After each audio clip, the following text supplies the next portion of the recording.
port pillow.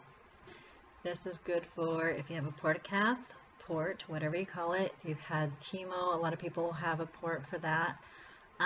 If you have a pacemaker, I think this would be a good cushion also. And possibly after you had breast cancer or some sort of operation or something where there's scarring or something over your normal level, I should say, of your skin, how it would be. It could be on either side. I have my port. I get phlebotomies, blood draws from my port. I had terrible veins, so they had to implant a Portacath. And although it's been super awkward at times, very uncomfortable, all of that, it has also been a wonderful blessing. It's not awkward and uncomfortable anymore. It's wonderful now.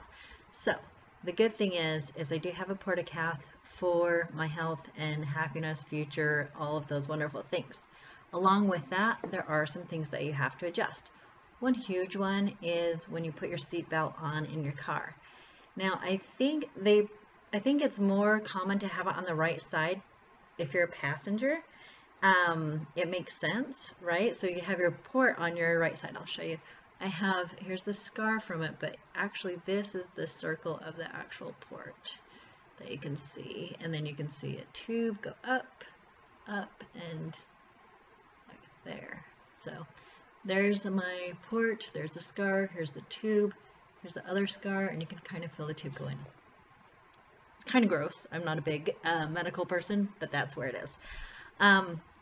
So one thing is when you're driving and say you're the passenger and you have your seatbelt, this bump right here, it goes out. Actually, you can kind of see with my necklace. It goes out a bit and it pokes out, and you can really feel that, and you feel the extra pressure. So one great thing is they have port pillows.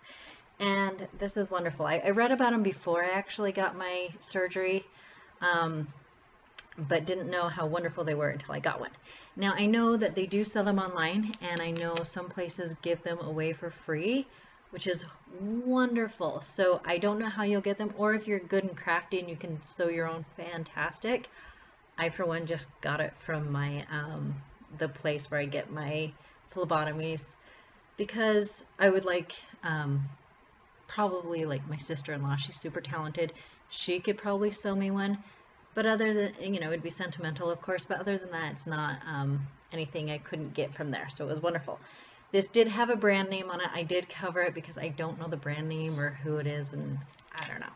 So anyhow, this one is wonderful. So I do have pictures I took of myself in the car with it, but I didn't do a video because I usually have my son in there, and I just figure it's easier to do it this way.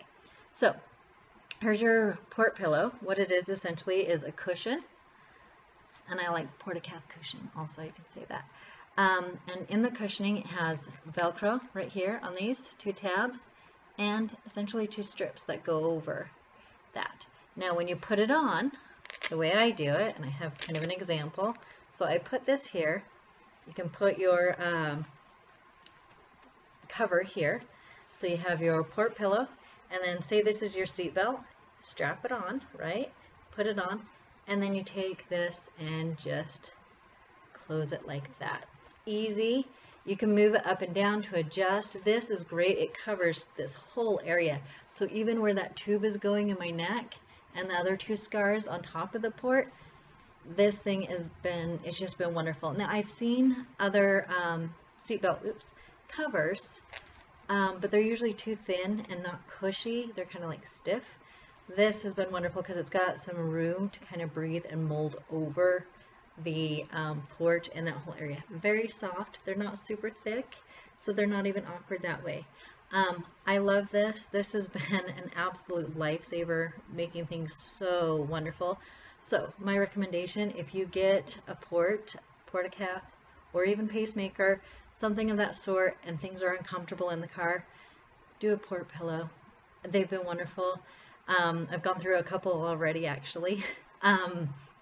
Like I'll ride in someone's car and I'll forget it, and then I'll be like, can I have another one, please? But these things are wonderful, and just make your life a little more comfortable. It's wonderful. So I hope that everyone can learn about a port pillow, and here I'm going to show you how to undo it. It's very easy. And then here, say you're taking off your seatbelt, and you take it off, and there. And you can actually leave it on. I usually leave one on my husband's car because that's where I'm the passenger, where it would cover that side. But other than that, I have an extra for when I go in my sister's car. So it's kind of other people's cars that you're going to be placing them. As long as they're fine with it, great. If you get a port on your left side and you're in America and you drive on this side, right? Then obviously you just keep it in your own car. In the meantime, I just do it this way. I do have one for when I am passenger in my own car if my husband has to drive it. So that's good also. Little did I know that these cushions would be wonderful. So that is my recommendation for the day. Some help, hoping that these things can help you in life. And if you do have a Portacath or a pacemaker, I'm sorry you have to have them. I hope they are doing well for you, and I hope they're giving you a new lease on life and you can see the positive things from these. Thank you.